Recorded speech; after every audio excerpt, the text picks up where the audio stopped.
Well, welcome everybody to day 20 of 30 days toward creating a family ministry plan for your church. We are 2/3 of the way through. We're so proud of you and all that you've accomplished, even thus far, the things that you're wrestling with, and we're excited to continue today with day 20.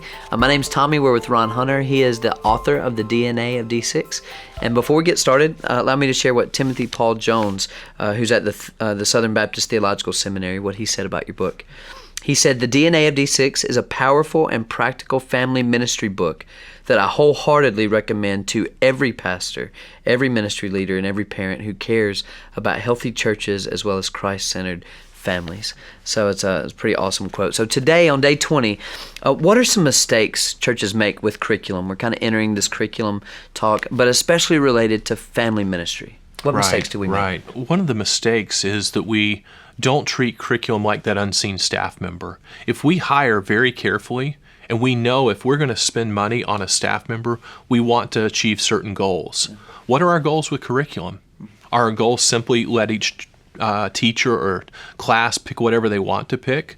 If that's the case, then it's all about the comfort of that teacher.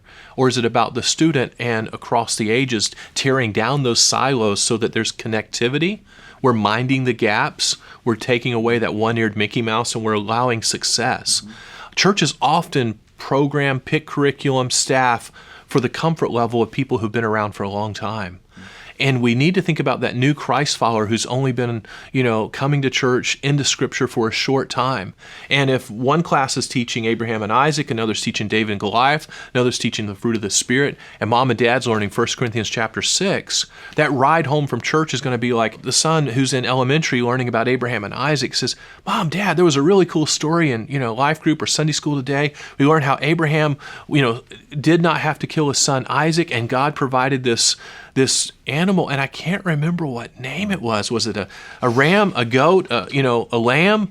And mom and dad don't know. They're new believers. Mm-hmm. And they're either going to segue and change the subject most of the time, dads especially, because they don't want to look inept or stupid in front of their kids.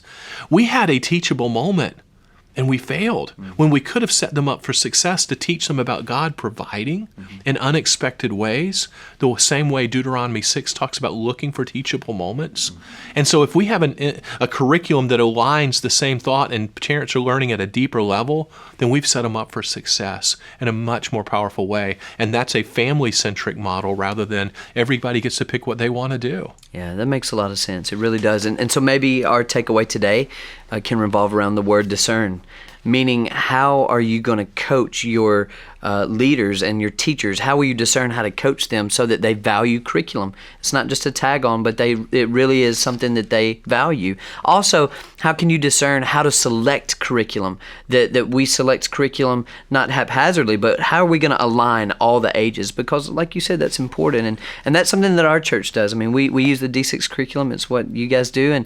And so we would just love to invite you to think through that more. How can we discern how to coach our leaders and how to select curriculum? We would love to also offer up the opportunity for you to go to d6family.com/DNA. Check out all those resources on there. They'll be very helpful in this specific talk especially. So we'll see you tomorrow. Thank you so much for joining us today.